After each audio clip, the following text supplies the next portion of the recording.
Hello viewers, I'm SB and welcome back to A House of Many Doors, where today we are maybe going to die a whole bunch more times. Listen, we're gonna get through this Governor's Man thing, but there's gonna be a lot of explosions and stuff's unpredictable. So let's start by resting and recovering. I feel like it would probably be a good idea to do a little bit of resting and recovering here, and our spirit is high enough apparently that we can just nail this challenge over and over again. Oh, I failed. The Dappled Acres is a half-mile expanse of grass and flowers, bathed in the same curious warm light that suffuses the entire city. You wonder why it's so empty of other picnickers. The angels watch you as your crew eats and drinks together on the grass. Every time a peal of laughter disturbs the quiet, they drift closer, smiling like dolls.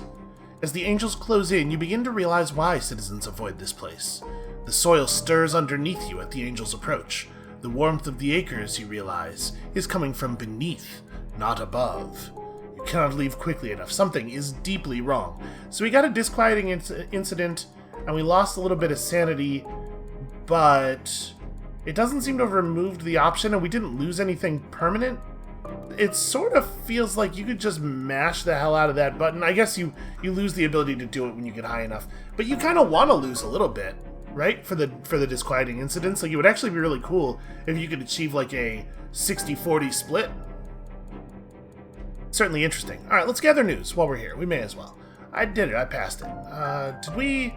I feel like maybe I did some of this before the end of the last episode, and then maybe I forgot to save. We're not building a statue to the God-shaped void. We did talk to that guy about stuff. Let's just do some research about the quarter. We're not going to visit the Archbishop again. I guess let's just head in.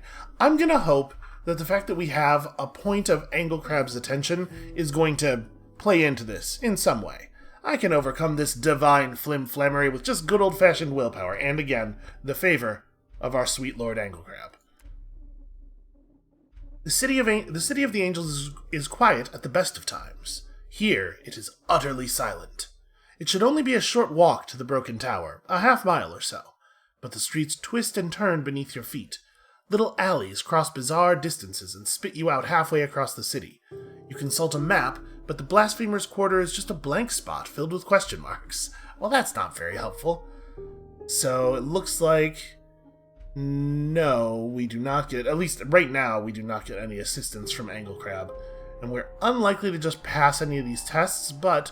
we do have these portentous dreams, and there was a thing... Shoot, I can't even remember what it was. There was a thing we wanted to do in the City of Keys that requires one, but it only required one, and since we have two, I think I'm going to go ahead and spend one of them here. These broken windows, these taunting streets. You dreamt all this once.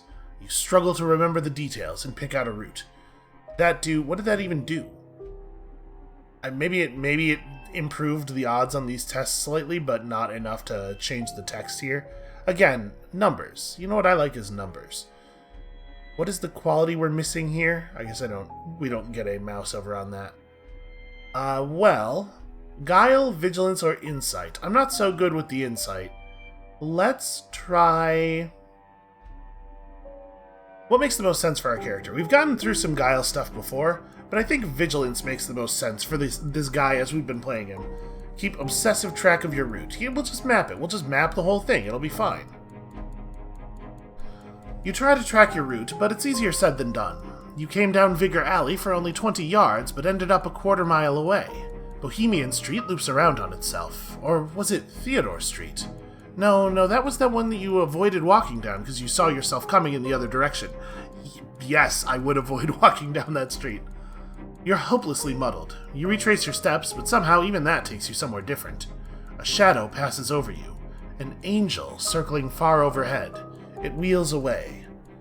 Well, it looks like we get to try each one once. Let's go for the guile test then. We'll just, we'll just sneak around, we'll avoid the angels, and hopefully end up somewhere useful. You try to sneak down the darkest alleys, but you hear light footfalls on the rooftop above you. They are tracking you with ease.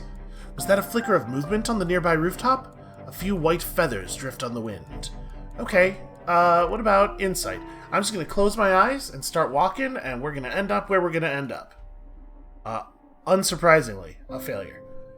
Closing your eyes doesn't help. When you open them, you are standing, impossibly, halfway up a wall. As soon as you realize what's happening, so does gravity, and because, of course, the City of Angels operates on Wile E. Coyote rules, and it slams you to the ground with a reproving thud. You're sure of it now. Angels watch you from the rooftops. They don't bother to hide. They gather in rustling masses, each with a dozen glaring eyes, staring after you in silent rebuke. Okay, well, we just spent 3 days in the Blasphemers' Quarter. I guess it's time to give up. So, if we want to do this, we're gonna have to go through the Archbishop. What was it that he wanted? Alright, I want to cross the Blasphemers' Quarter and speak to the angel. Angle Crab and its infinite contemplation. Did we see this text already? Yes. Alright, what's the price? A hideous revelation, a bottled darkness, an oscillating prism. We have a deal. The Archbishop shakes your hand, his fingers wrapping sinuously around your entire arm. I will be waiting. Okay, let's get the hell out of here. So, a hideous revelation, a bottled darkness, an oscillating prism. I don't think we've ever seen an oscillating prism. We know we can just encounter bottled darkness out in the world at random. I'm sure we'll have some horrible revelations from time to time here. And then, I mean, we may as well just go ahead and test of spirit ourselves back to health.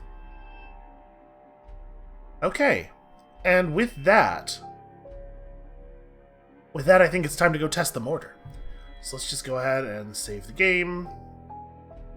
And to the north we go. So we're coming out in the middle of the bottom line of the 3x3? No, okay. In the corner. And we're not actually there yet. A ruined pub. Well, we are still looking for that rum. And we are still failing to find that rum. We'll get there eventually. What are you selling?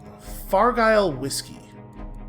I don't think this is a whiskey that we need particularly. It says he's willing to sell it on the cheap. You know what? Give me that. Pleasure doing business with you. Maybe it'll turn out that that was a reasonable thing to purchase. I guess we'll find out. I'm hoping that the fact that he described it as on the cheap means that we'll be able to just resell it somewhere else for, 20 guineas more than we bought it for.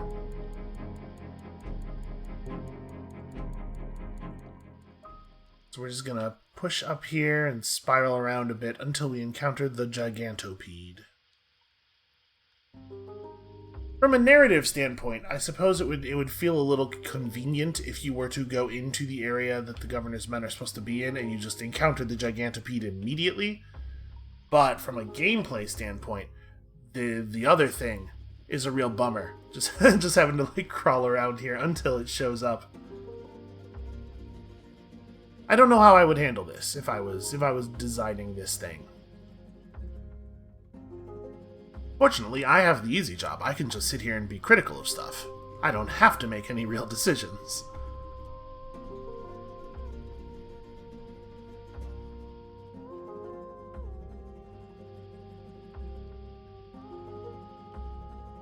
Dilapidated church. Oh, Mary Glover's gonna try to stab somebody again.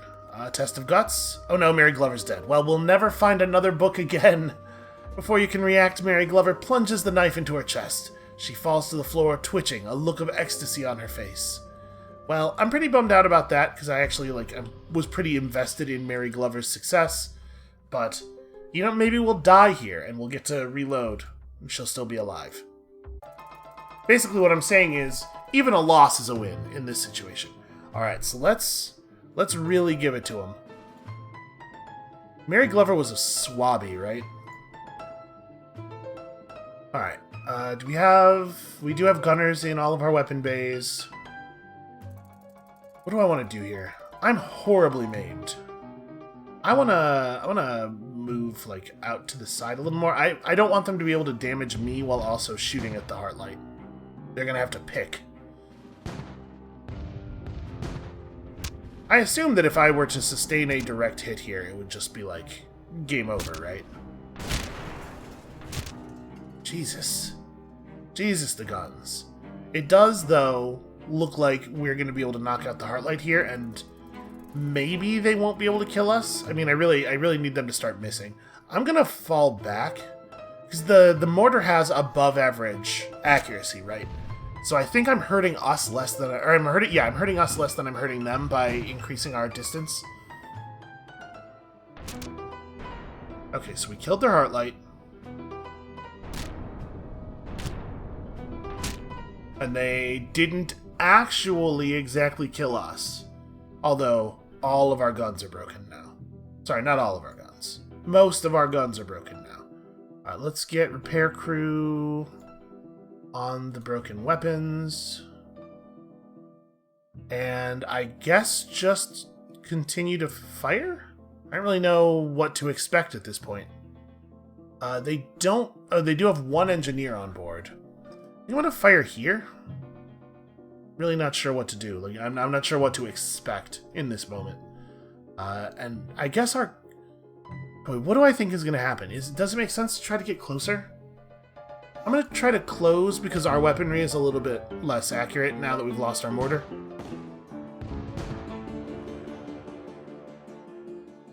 Wow, good, solid shooting, everybody. So we're dead. Yeah, okay. This combat is just not even remotely possible the way we're currently outfitted. We got to get a lot stronger. Well, that's fine. We can do that. That's not fine. I'm not happy about it, but it's definitely doable. Wander the streets, make a grab for a book from the big pile of burning books. Failed, got a penny dreadful. I mean, we just do it every time we come here, right? Because it has no cost, effectively. Do we want to advertise for a new crew member? It's quite expensive. Now that we're not saving up for a particular weapon or anything, I wonder, like, we probably should be saving up for another weapon, though. It seems obvious that we are too weak. So I guess let's not pay this. I mean, we still do need to pick up more crew, and it does matter. But I don't want to pay the 75 guinea cost. We'll do it in a place where it's cheaper. So with that, I think let's just leave, and we'll pursue one of our other concerns. We have the Tybalt thing. We're not ready to deal with that yet. We don't have the stuff for this. We do need to keep finding new places to preach about Angle Crab. We gotta keep asking people about the City of Glass. I suppose we should buy that warding iron. We should make a little bit more money, buy that warding iron, and then as soon as we acquire an occult relic, we'll be ready to do the thing for, shoot, I can't remember our crew member with the third eye. He's got a name. You know what it is. You remember it, I'll just pretend. Alright, travel to Athena and ask the hooded merchants if they've seen the heart. Yeah, okay, that doesn't sound like a bad idea. I don't know where Athena is. Is this Athena? That's the Scars of Sheng. Oh, hold on. What's that? What's that zone up there? Well, it must be something important. This really bums me out, by the way, the way the map works. The fact that it doesn't take me in the direction I'm expecting it to take me. When I grab and click like this, I'm expecting to move the map, not the camera. It's the way they've done it is not invalid at all. It's just a thing that for whatever reason is unintuitive to me. All right, well, I guess we're going south. We have some things to do to the south. So have we gotten a report on the city of engines? I guess we'll go out east and then we'll head south from there for quite some time. We'll get some reports written. We'll head back to the City of Keys. We'll turn everything in. We'll go back to the City of Knives to buy the warding iron, and then hopefully we can progress some other plot lines while we continue to strengthen ourselves and get more capable of fighting this gigantopede. That poor train is just hopelessly trapped.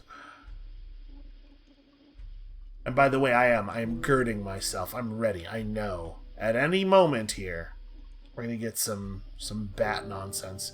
I suppose we can spend our apprehensions now, right? We haven't been.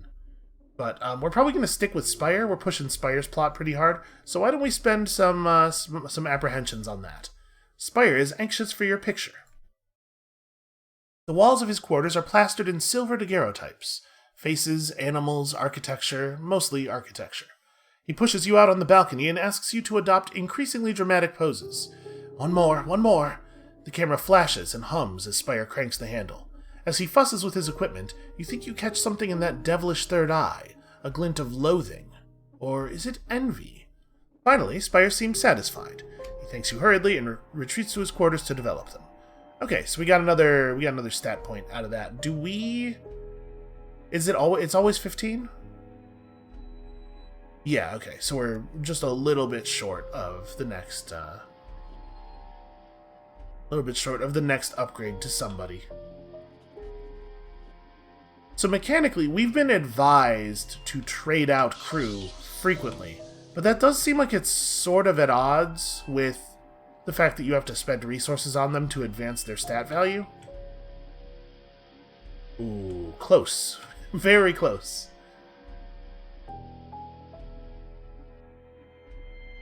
And I mean, it wouldn't be the end of the world if we got involved in a fight. We probably could win a fight a little bit faster. Okay, I was just curious if the Tyrannic might have any other trading opportunities for us.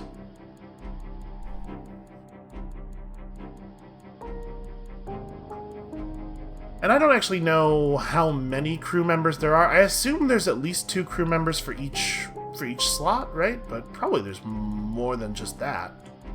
We're gonna take a little bit of a circuitous route through this room. I'm gonna assume that a gigantopede, any random gigantopede we encounter, will be roughly as difficult as the one we failed to defeat just moments ago. An abandoned cottage. Let's go inside. Hey, it's some guy. Welcome to the team. We do need a new swabby, sadly. Oh, no, wait, we don't. Mary's still alive. That's right, we died. Well, he can become Mary's apprentice, for just in case she does kick off, because she does have a bit of a habit, right, of picking up knives and attempting to self-sacrifice. Right, let's gather some news. Anthroparians have been covertly programming free will into their automaton servants. The mechanigators in Tarwater Bay are out of control. A new member of the Technical Assembly has been inducted. Well, well. And then we can wander the streets for a bit, get ourselves a breathtaking spectacle.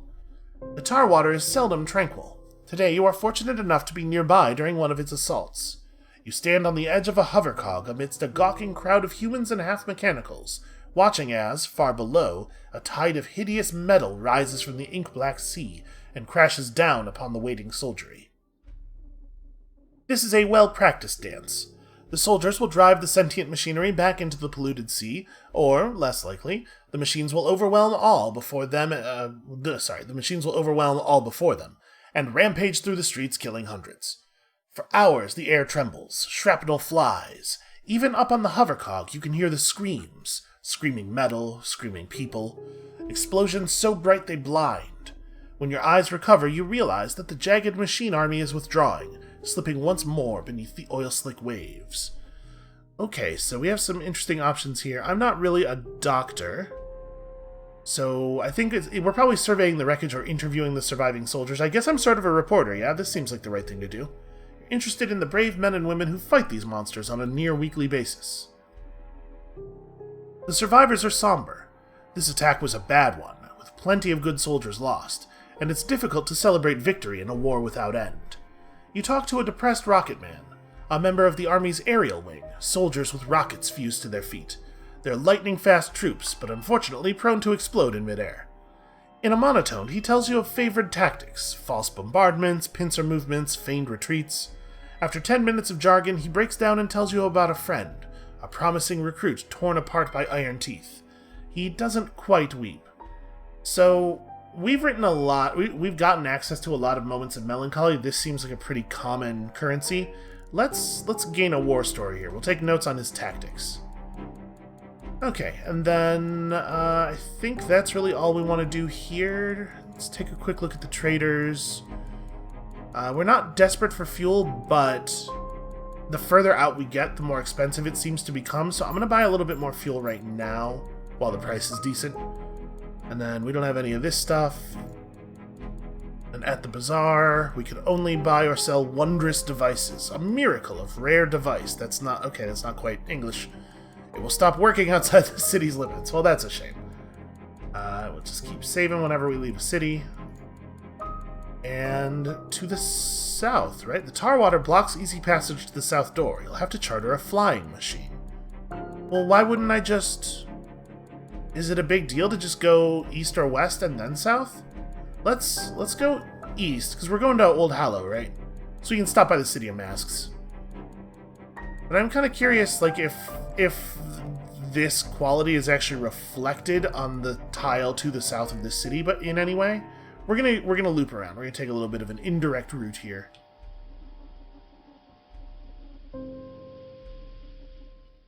Okay, they don't have any trade for us. Abandoned cottage. What a surprise. Hey, it's some guy. He wants us to get away, but instead... Oh, no. Oh, God, Mary Glover is dead.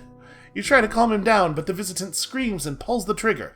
A gunshot rings out, and Mary Glover, your swabby, collapses with blood spreading across her shirt. Gunfire is met with gunfire. The visitant falls dead, riddled with bullets from several different directions at once. Your crew put away their weapons and try to bandage up Mary Glover, but it's too late. Well, there's that moment of melancholy for us. It is, in fact, a tragedy. I'm actually really bummed out about that. It turns out all that you need to do to get me attached to a character is to say that character's name a bunch of times. I was, like, starting to invent a whole personality for her. We were having interactions in my head. Now she's gone, and Elbert Hedden is going to have to pick up where she left off. Wait, what is the thing we only have one of? Junior engineer. We might want to fix that. Next time we go to recruit and it doesn't quite work out, we'll pick him up as a junior engineer if we can. Alright, a deactivated golem. I do feel like we had some reason that we wanted a deactivated golem. So no, we're in the tile south of the city, and you can totally just go north. I kind of figured. It didn't seem like there was a huge amount of differentiation between the rooms, but it's just weird that they try to charge you to go south when it's not even going to add any time to your route, right? As far as we know, there's nothing that's directly south, so you would have to go one tile east or west at the very least anyway. I don't know, it just seems very strange. Let's tear down this cairn. We got, okay, historical curio, and I am constantly maimed. I'm healing, and then immediately taking damage again. All of the time, forever. Okay. So let's head east from here. We'll grab current affairs from the City of Masks, and then we're headed to Old Hollow to drop off our prisoner, to drop off our passenger, who we are definitely not going to take prisoner. Please ignore that slip of the tongue. Every once in a while I hear a sound that I think sounds like distant gunfire, like the ship's cannon noise. I wonder if it's probably not actually possible to happen upon combat just happening out in the world, given the way the combat system in this game works. A cairn, tear it down. There's nothing. I do wish that there was a more obvious display of my health. Okay, let's gather news. Lord Myrmidon spotted in conversation with a political rival. Another tax has been introduced to the fury of the middle class. Caro's flag temporarily shut down following a fatal hazard coffee overdose. Let's rest and recover. I think we could use a little bit of this. Boy, you really don't get a lot of sanity back from that. Okay. We'll wander the streets a little bit. As you walk toward Guanarmo Plaza, you hear the screech of tormented metal and a frantic shout of warning. An enormous dirigible is plummeting toward you, smoke billowing from its sky, and apparently I have enough guile to leap out of the way, potentially. Yes, okay, we're good. I said that, and then I was immediately like, oh god, I'm cursing myself. You leap from the dirigible's doomed path and scramble back as it smashes to the ground. Metal crumples and splits. The canopy deflates with a wheeze. Two figures emerge coughing from the wreckage. One of them a small, spike-haired woman in goggles, the other an enormously obese Karchar. Oh, gosh, are you okay? The woman helps you to your feet, absent-mindedly patting out the flames that have caught her suit. I really thought we'd fixed the engine this time. Still, at least it's salvageable. Behind her, the dirigible explodes, with excellent comic timing. Never mind, she says, without breaking stride. Can I invite you out for a cup of tea as apology? You owe me at least a cup of tea, yes. She introduces herself as Agnes Barbarity. And this is Misery Guts, she says. The loyalest servant a woman could ask for. The Karchar holds up a middle finger. With Misery Guts frowning sullenly in the background, very appropriately named. Agnes tells you about her plans. Ever since I was a little girl, I've dreamed of opening the City of Masks' first airborne coffee house, she says, genuine longing in her eyes. The Drifting Bean, I shall call it. She sighs. Unfortunately, as you have seen, we've had technical issues, and now we're due for another round of repairs, which I'm not sure we can afford. That's definitely interesting. I'd like to get involved in this plot. Do we know how to repair stuff? We have an engineer. Yeah, no need to go to an expensive aero engineer. I can help for free. Agnes is delighted with the idea. To think, Misery Guts, she exclaims. We fall out of the air and find an engineer waiting beneath. Clearly, the fates have conspired to make the drifting bean a success. Have they, though? Because I feel like if that was the case, you simply would not have fallen out of the air. Misery Guts grunts. Maybe the fates could have just let us stay airborne the first time, or the second time, or the third time, or the fourth time. Agnes turns to you. We will need Aranax silk to repair the canopy, and warding iron to fix the hull. Okay, so now we need 2 warding iron, which is not cheap. And Aranax silk, we can get Aranax silk like pretty much everywhere, and I think it's only like 70 guineas, right? I must head off, Agnes sets down her teacup. We have a dirigible to scrape from the floor. You know what I should probably do? And, maybe, non-zero chance I will forget, but maybe I will remember to do it between episodes. I should make a note to keep up on my other monitor of all of the things that we need and the purposes for which we need them, so that I remember to buy things when it makes sense to do so. We could visit Lady Nictumine. I don't think we have anything to sell, though. Oh, we did have a glimpse of another world. Sure, yeah. And then we could visit the Penitentiary Museum. We didn't get a lot of value out of that last time. Let's just... How expensive is it to advertise? Yeah, I'll do this. We'll hire a pamphleteer. So we could replace Rutherford, or we could get a junior engineer. Well, I think we could use another junior engineer. Increases my graft by 1. You can never have enough graft. Alright, what's at the store here? Aranax silk. So we could just buy the Aranax silk we need right here. Penny Dreadfuls. Wow, those do not sell well. It's like to the point that it's not even worth selling them. We will just hold on to these in case we need them for something. Oh, laudanum. We absolutely needed laudanum for something. Was that for the doctor? Third eye? No, that's not that. We totally needed laudanum for something, and I can't remember what now. Criminal enterprise, that's not actually, like, this is not details. I could have sworn. Well, maybe I'm wrong. Maybe I'm misremembering. Okay, so we don't need to buy laudanum. What else was on sale here? An ineffective remedy and some whiskey. Oh, we did buy that whiskey. Okay. The whiskey was 50 gold to purchase and 60 gold to sell, so... And you'll just sell me hazard coffee, which I don't know if I have any need of, and I certainly already have some. Alright, I think we're good to just keep moving here. So, where are we headed now? Is it just straight south? It is, in fact, just straight south. To the Old Hallow Pub, as friendly a place as you could hope for. And beyond that, just barbarians and savages. Also, everywhere else we've been, just barbarians and savages. And also, it's all sort of loaded language, and from a certain point of view, I'm the barbarians and savages. It's all very complicated. Let's search for a drink. We found a sack of salt. Okay, well, I mean, that's a thing that we need. We just saved some money there. Still looking for that good rum, though. Oh, maybe the laudanum was for a crew story? A crew member story? Because we definitely needed that rum for a crew member story, and that was not in our concerns list. A well. So we have glimpsed another world. You look down, you see 2 silhouettes reflected in the still water, a blue sky above them. We have seen this text before. We might have seen all of the random red encounter text already. Which is a little bit of a bummer. I guess it's not too different from Sunless Skies, right? Those things didn't have that many options there either. Okay, we are not going to be able to interact with you in any meaningful way. Let's just keep running.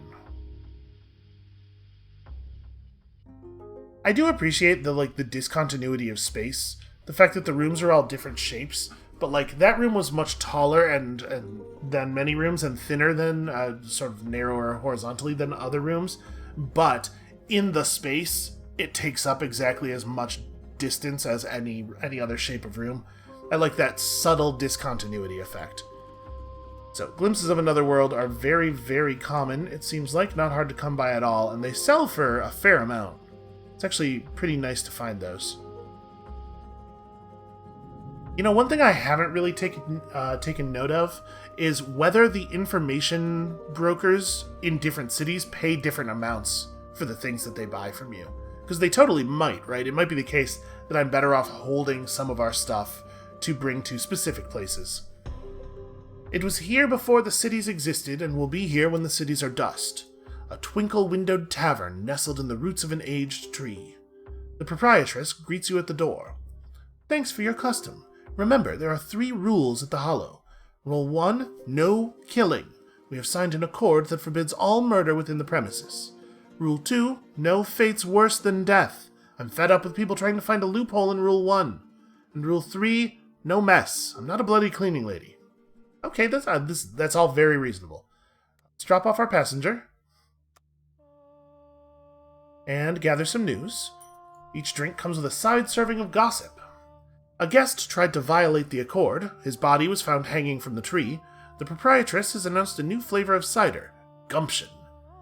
So, his body was found hanging from the tree. I guess you can't kill other people, but you can still die. Prospective passenger, someone bound for the City of Knives. Alright, well, we're certainly going back to the City of Knives anyway, so welcome aboard. I don't know exactly how long you're going to be on the train here, but welcome aboard. The old Hallow gets some odd customers. Let's buy one of them a drink. A one-eyed ghoul sits at the bar, grumpily downing whiskey. He accepts your drink with a grunt of appreciation. I can't even taste this stuff anymore, admits the ghoul. A patch of skull gleams through its scalp. And it doesn't get me drunk, but I like the feel of a glass in my hand. He tips the rest back, and it slops through his ribs. Cheers, stranger. Should we, maybe I shouldn't ask. Maybe it's rude to ask this, but we're totally going to. How did you die? Oh, here we go. The ghoul rolls her eye, then hurriedly stuffs it back into the socket before it can pop out into her whiskey glass. First question a ghoul gets from the living, every time. You guys are obsessed with death. If you must know, she waves for another drink. I used to be a fortune teller up in Buzzard's Omen. I got on the wrong side of the Septuagint's. There you go. Made a prediction they didn't like. Their pet mercenary cut my throat in my own shop. She sighs. You never think something like that'll happen to you, but it's so fast when it does. And it didn't seem real. Left town in quite a hurry, I can tell you that much. Thought the Septuagint's might want to finish what they started, and besides, didn't want my dad to see me like this. And then we could seduce the ghoul. Well, alright, listen. Our captain hasn't gotten laid in a while, and we're not flirting with our crew because we're trying not to, dip our pen in the company ink. I'm gonna go for it. Let's just find out. Surprise, followed by amusement, then interest. Let me have a few more drinks first, she says, for appearance's sake. An hour later, you've hired a private room upstairs. Her name is Stephanie, and her flesh is cold as soil, and she tastes of rot. But she raises her mouth to your ear and whispers dirty little things that'd make a sailor blush. And maybe that's enough. I don't know. Maybe not. You tumble into bed.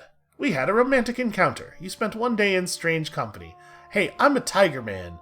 My own company is strange. It's just that's the way of things out here.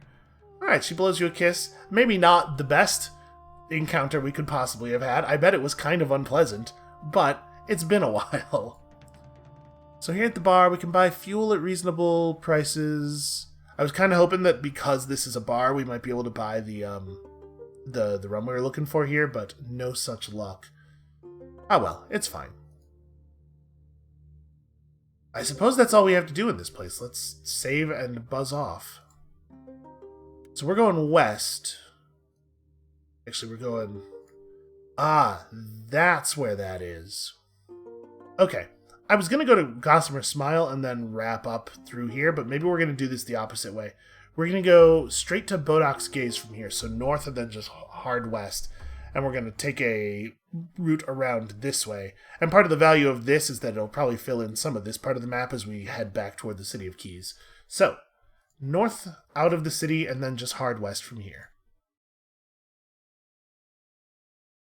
We didn't have the option of advertising for crew, right? I don't think so. Man, that particular vehicle is super cool looking, but it's also covered in large visible guns, so I think probably we should just bail. That is really neat, though. Alright, let's just interact with this cairn. I order it torn down. I have no respect for the dead. We got the cockroaches. I'll tell you, I've never really, like, lived in the country, but I've also not really lived in cities proper. You know, a lot of sort of, like, urban sprawl type stuff. I've never lived in a place where there are cockroaches.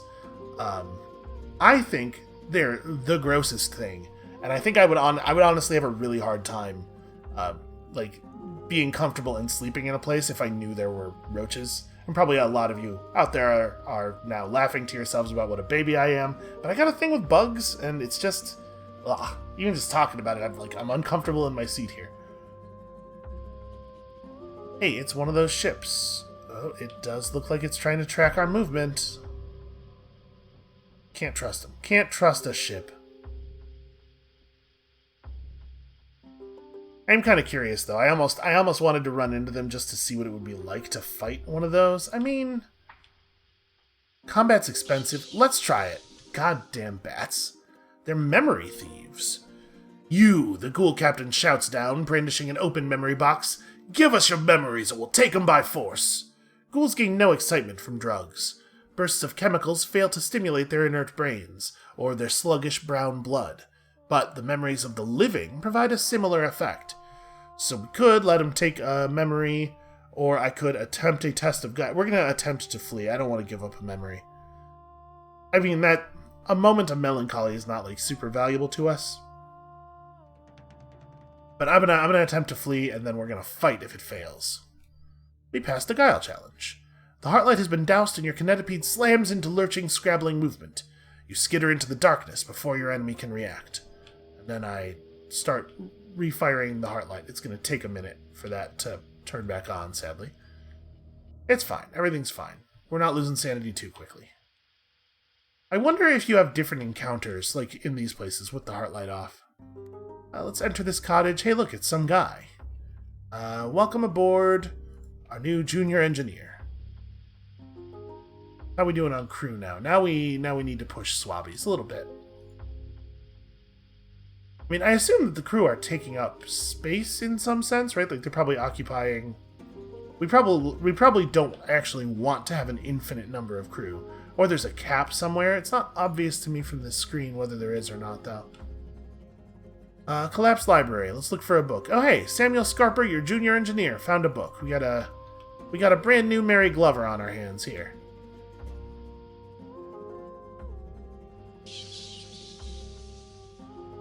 Screw these bats. I did, by the way, remember to have a little bit of a cursory look around. It doesn't seem like anybody else even cares. I was expecting to find in the Steam forums or something at least one other person who was like, hey, the thing with the bats totally sucks. How do I get rid of that? But no, it doesn't seem like anybody else has ever asked this question or had this problem. So maybe the problem is that I'm a huge baby. But for real, screw the bat jump scare that is constantly happening. Maybe there's something I'm supposed to have done to make it... Maybe there's something we could do. But for real, there was no mention of it at all in the searches that I conducted, which I think is just very strange. Oh right, I was gonna try to lose these guys over the pit because I forgot that thing is flying. Hecatomb collectors.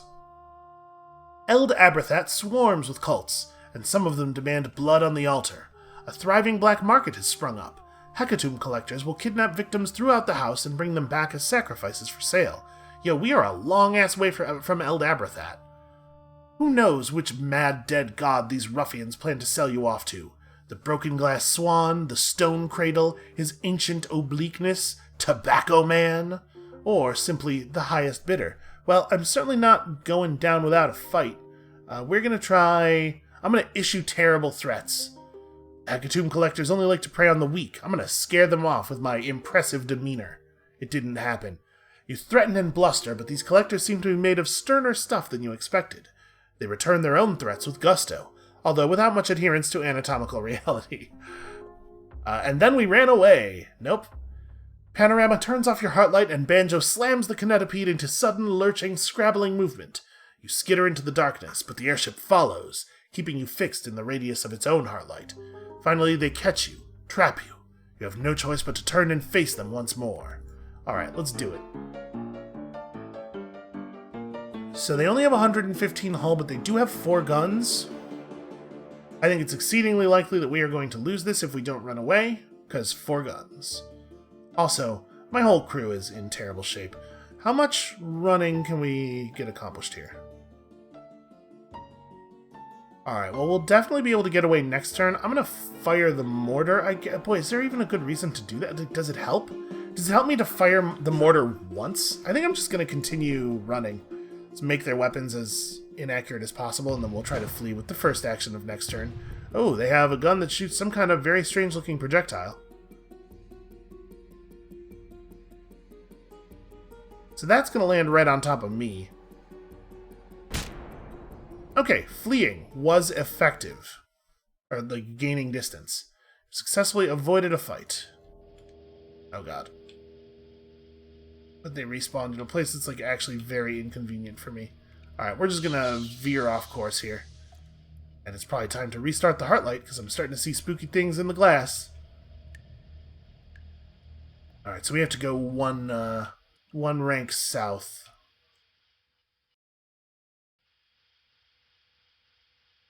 Fortunately, we're pretty fast relative to these blimp dudes. We should be able to get out of here.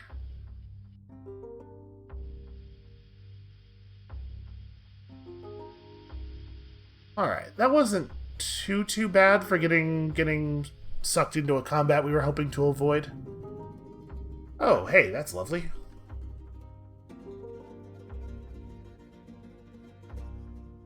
Dozens of colossal eyes stare from the ceiling. Well, yeah, that seems right. There's not a lot to do here. I guess let's examine the gaze. The eyes blink in a strange pattern. Could it be a code? You examine the blinking eyes for a pattern, any coherent structure at all. You sit out under their unremitting glare, poring over books of cryptograms and ciphers. But no, it's no good. The spark of understanding escapes you today. Perhaps another time you will have more success. Or, you know, maybe it's just insensible blinking after all. Well then, I guess we're leaving. I don't see any reason to stick around here anymore. So it is, it is probably most sensible to go south at this point. Interesting that there's no text associated with these. He just ran out. He was like, I'm done. I ran out of words. I've written so much for this game, I haven't got anything left. It probably is. It's probably like a really tremendous number of words. I'm talking about how I'm bummed out that we're seeing so much repeated text already, but I bet over the course of the whole game, this is just a terrifying amount of writing.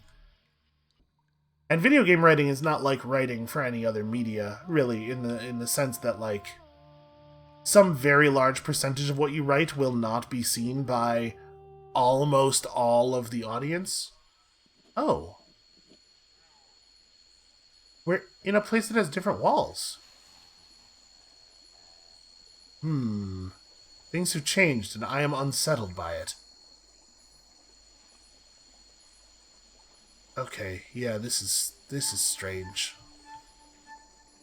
Found ourselves a way into a new biome, I guess. I was just thinking how so far this has felt a little bit like a version of Sunless Skies that only has, like, the reach. But apparently it does not, in fact, only have the reach.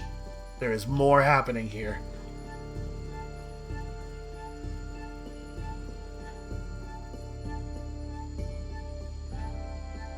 Well, let's have a new kind of encounter, shall we? Also, look how happy that frog statue looks. It's impossible to feel menaced in the shadow of that beautiful frog statue. A wizened tree. A tree plucked from another world like a follower.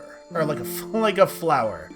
Wood is a rare commodity in the house, and worst case scenario, you can burn it for fuel. I'm assuming there will be a cost for this. Your crew set about the tree with axes. Soon all that's left is a mournful-looking stump. Oh, and no spooky encounter to, like, eat my sanity or anything. That's kind of what I was figuring it would be. We would cut down the tree and then something bad would happen.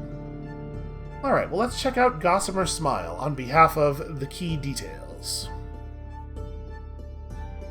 A silk-draped wonderland, rusted Ferris wheels, broken slides, and burnt-out carousels, bright colors that have chipped and faded and stained, all swathed in thick shrouds of cobweb. Vast spiders crawl amongst the funfair relics.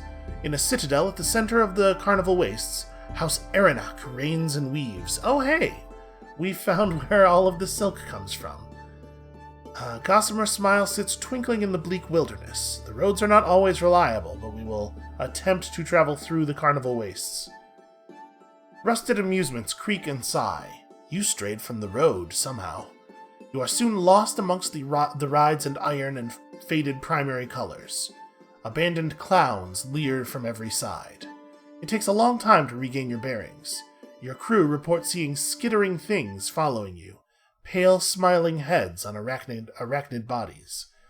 Okay, well, you know, a horrifying ordeal is valuable currency. Let's gather news. There's some tight-lipped townsfolk here. They will only trade news of their homeland for news from yours, so well, fortunately we have that. One of the giant spiders has laid its eggs in a helter-skelter, and riders are preparing a nest raid. The bookkeeper has embarked on an education program for the young. More pilgrims from Harlequin have come to throw their lives away in the wastes. I'm assuming that us seeing that does not mark Harlequin on our map, but it should, man. Alright, a story for Lord Arenak. The Lord encourages visitors, especially those with tales to tell, and boy do we ever have some tales to tell. Lord Arenak's throne room is a web-draped catacomb, and the old man himself bears startling resemblance to a corpse, propped up on his cobwebbed throne, gaunt and unmoving. A strange loom sits to one side of him. Spindly iron legs emerge from either side, and they make complex movements as the loom clacks and weaves. A team of sempsters scurry back and forth, pulling great tangles from the loom's mechanisms. So just a way of turning some stories into Lord only knows what. Let's tell him that war story we heard. Okay, 100 guineas, I'll take that. Some tales have too much iron in them, says Lord Arenak. But he motions to his sempsters and they start work at the loom. One of them hands you a bag of coins. Let's give him our other tale as well, this droll recollection. Perhaps you can quirk the old lord's lips into a smile. Lord Arenak's lips do not even twitch. Most amusing, he says. Okay, well, I'll take it, I guess. We have one or more Lord Arenak's favor. The barons of Gossamer Smile offer to meet with you in their magnificent estates. They hope to ply you with gifts in exchange for your word in Lord Arenak's ear. He does seem to like me so far. Spider-drawn coaches ferry you back and forth. What marvels these barons want to show you. Fine drink, rare meats, and the promise of further gifts to come. And all they want in exchange is the right word at the right time, in the right ear. Whether you agree to one of the barons' proposals is entirely at your discretion. You spent one day being wined, dined, and generally fawned upon. You know, that's lovely. So, we could trade Lord Arenak's favor for various things. If we have 3 points, we can get another fetch mirror. Which I guess is a good, emergency tool if you get stuck way out here at low health. I'm not sure that I will accept no significant gifts. The Baron's flattery is wasted upon me. I don't know what we want to do with our favor. Let's explore the carnival wastes. The creak of the merry-go-rounds, the tang of rust on the breeze. All the colors have faded. A carousel squeaks on its axis. A web in the spokes of a Ferris wheel, dangling a dozen trussed corpses.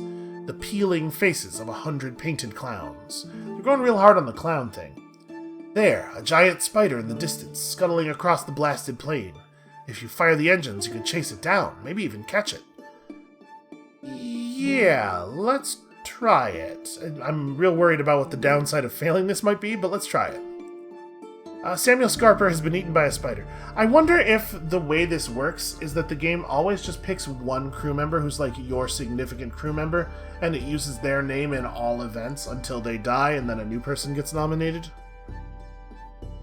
You race alongside the giant spider, perforating it with harpoons. But then, disaster! Samuel Scarper, your junior engineer, loses his footing and slips from the Kinetopede's side rail.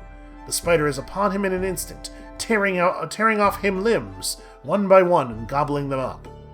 The crew switch from harpoons to rifles in a doomed effort to save him, but it's too late. By the time the spider falls dead in a tangle of legs and ichor, Samuel Scarper is a barely recognizable corpse. Well, that's not great. We did gain a dead, dangerous beast. And we know where we could sell that. Let's preach the word of Angle Crab.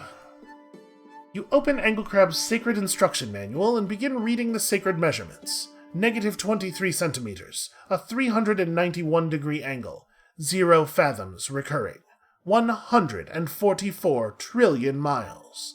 The crowd seems to appreciate you for the entertainment value, but they do not seem especially inspired. Ah well. We gotta try everywhere, right? It's interesting that we have the option of doing it again. I wonder why that didn't disappear. And then, do we want to rest and recover here? Probably. It's not too expensive. You crowd out the local tavern with your crew, drinking to old times and lost friends and lessons learned. When you finally collapse into bed, your sleep is peaceful and untroubled. Lovely. Yeah, for only 20 guineas, it's not too bad. We'll do that one more time. Okay. And then let's check. All they have here is a Silkworks. The Iron Spider Biomechanical Spinneret. Low damage, high accuracy, chance to immobilize. Interesting. I don't think I would want to pay 2,900 gold for a thing that does low damage. Even though I'm sure the point is that it makes it easier for you to flee. Yeah, I don't see that being worth all that money. Alright. Oh, you know what I haven't been thinking about? Is our total cargo weight. Apparently we're over. Is that going to be a problem? I'm surprised it let me just go over. Well, do we have anything we can sell? No. No, in fact, we do not. I guess we'll just keep moving, because it doesn't seem to have any interest in preventing me from doing so. Oops, your ambition should be applauded, but you're trying to carry too much cargo. Okay.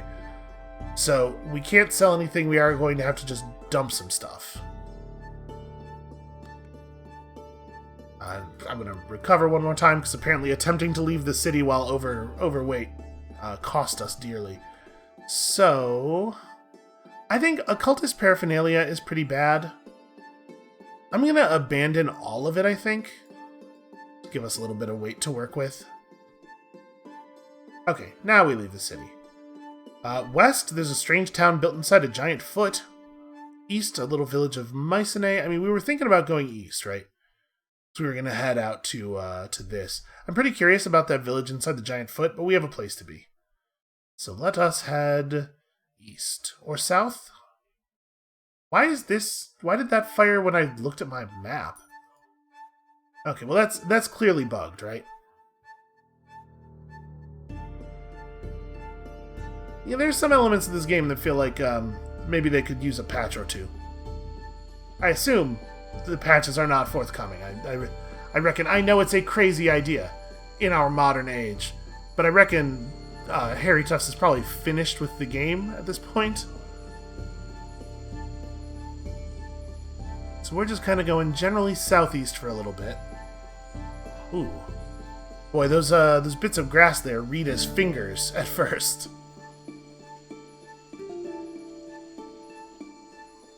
I should probably have some kind of plan. I guess let's just go south a couple of screens. Let's try to get on the correct row. And then we'll haul east as fast as we can from there.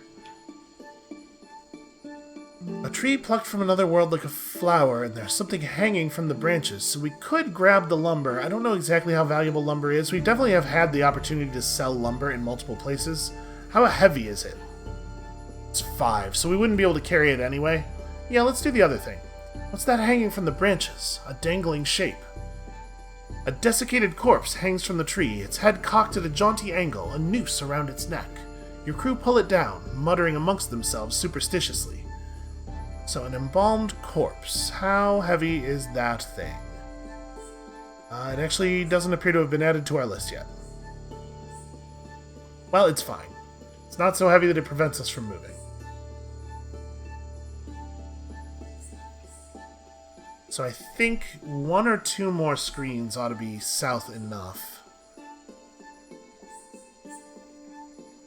Ooh, maybe I was wrong. This looks like maybe 4 more? Oh, the spider sees us.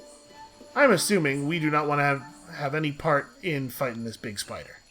That said, can't imagine spiders are particularly resilient to mortar fire. And honestly, a spider might be a lot easier to fight than other trains, because if we can just keep a distance from it, it probably can't harm us.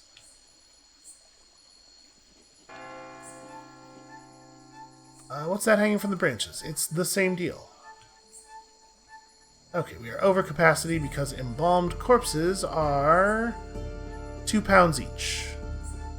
So we're very close. What do I think is the least likely to be valuable? Honestly, penny dreadfuls are pretty not valuable. So we are going to need to either acquire a new car, or we're going to need to sell off a considerable amount of stuff. What have we over here? Oh, you know, just an abandoned cottage. There's no way I'm going to be able to move with another abandoned golem. How... those guys are real heavy. So we're at, like, 5350. I might just drop the golem. I don't know that we need a third one of those. And I guess I could probably just stop doing encounters. I'm kind of hoping that we're going to encounter things that give us stories to tell, right? Very good weight to value ratio on stories. Oh, apparently I just rolled right past something. Well, I guess let's head up there and see what it is. Sounds like a pretty stuffy place from the name. Kinetipede's legs get bogged down again. It takes half an hour for your crew to haul it free, and by the end you're all black with mud. I mean, it doesn't really look that muddy here.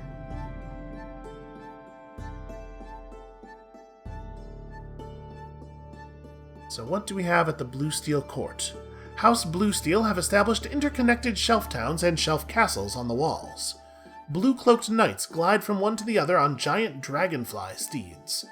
Even higher, traders and exiles hide in semi-secret edgeholds, with their own complex politics and intershelf turmoils.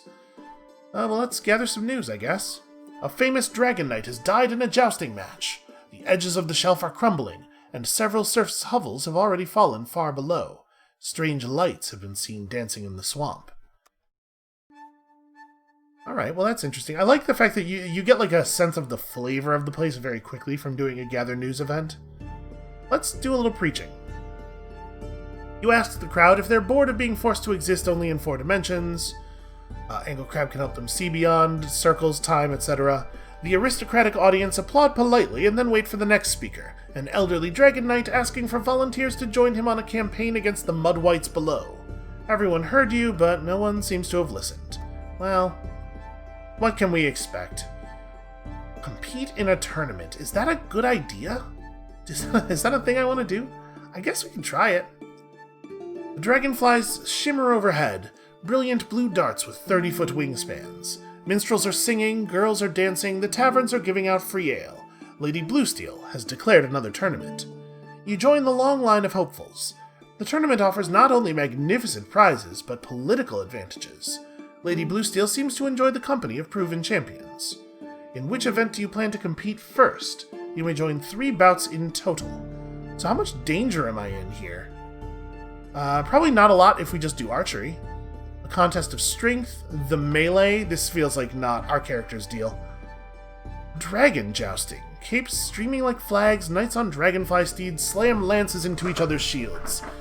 The loser can fall 40 feet or more. Don't worry, there's a safety net, but there's also lances, so I would assume the net has limited value. Let's try archery. I'm not great at it, but it seems like the thing less likely to kill me. You slam your arrows into bullseye after bullseye, the roars of the crowd filling you with a warmth that tingles from your ears to the tips of your fingers to the point of your arrow. That's a little too much information. No one can match you. In the finals, you split your opponent's arrow in half, a move so confident and also cliché that the crowd actually groans on your opponent's behalf. Lady Bluesteel places a sapphire medal over your neck. This day of the tourney has ended, and you have secured an enviable victory. Hey, that's a pretty good start, man. Alright, a second day. I do not have enough cultural knowledge to participate in this dance. I mean, I'm gonna fail a test of strength, but there's no way it wounds us. My concern is that we're probably still pretty maimed, and I don't want to accidentally die during the tournament. But I am awfully curious about the dragon jousting. Yeah, let's hit it. The ground drops away. The dragonfly beneath you feels suddenly very frail and slender for all its size. How will you joust? Oh, I'm very guileful when jousting. Feint, dodge, weave, run away, basically. Your dragonfly is an impetuous creature, and you struggle to steer it in a straight line. It bucks, it dives, it tries to hurl you from the saddle. You keep control long enough to make a respectable showing, but your third opponent smashes you so brutally from the saddle that the crowd's gasp matches your own. You plummet for what feels like both an eternity and a moment, before the net catches you in a silk embrace. Okay, not so good, that one. And then it's just the melee or a contest of strength. Well, we're going to do a terrible job at either of these. Let's go for this one. Who can lift the best, throw the furthest, grunt the loudest? Turns out it's not me. Strong men and strong women pose, roar, and flex in the center of a cheering audience. You join them, squashed between two brutes. One the size of a barn, the other the size of a more affordable barn. Alright, I like that. You can barely get a good grasp on the boulder dropped in front of you, let alone lift it. You grunt and stagger and labor mightily, but you fail in the contest's early rounds. No big surprise there. The third day of the tournament reaches its end, and you place very highly in the ranks. Highly enough to attract notice. Yeah, winning an event is pretty good. Although you don't receive a prize, Lady Bluesteel comes to congratulate you nevertheless, and promises you'll always be welcome at her court. Also, I totally did get a prize. I got a big blue sapphire medal. So I suppose we can try to do this this trade of favor. It's possible that we want to just hold on to this favor. It's so hard to know. So we could get a dubious trinket with 2 favor, 5 hares, and also 100 guineas, like rabbits. And if I had 3 favor, 600 gold. Wow, 600 money is actually pretty valuable. I think we'll hold on to our favor. I don't know that I want a dubious trinket. But what I do want is to restore my sanity considerably. You carouse in the gardens of the Noble Steed pub, overlooking the court itself. Dragonflies flit above and below, ridden by gleaming knights. A troubadour sings shambling verses for you of your exploits thus far. Jugglers and fire-breathers dance through the garden in mock combat. By the time you finally retreat to your flea-beset bed, you consider yourself to have had a joyous evening. That seems like a fair amount of sanity restored there. I'm not actually sure if it is a different amount than we restore in other places, but it feels like a lot. Let's go ahead and cap out. And then, what is purchasable here? Oh, Caloran rum. We need this. I don't remember why we need it, but I remember we need it. And then also, they don't have any fuel for sale, which makes me a little nervous. We might want to turn back toward the cities. I mean, we had a plan and everything, but I'm really concerned about this number.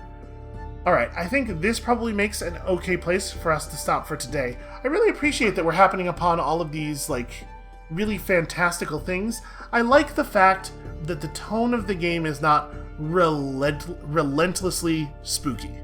It's mostly spooky. There's a lot of spooky stuff happening, but sometimes we get something like this, which it may well be that it turns out, once we get more involved in the local area, it turns out to be real spooky. But for now, we get a taste of a different flavor. I think it would be fatiguing if the tone didn't shift here and there. So anyway, that's going to be it for us for today. Thank you all so much for watching. When you come back next time, tomorrow, we're going to have to make a real decision about whether it is safe to continue pursuing leads about the heart. And we'll see you then.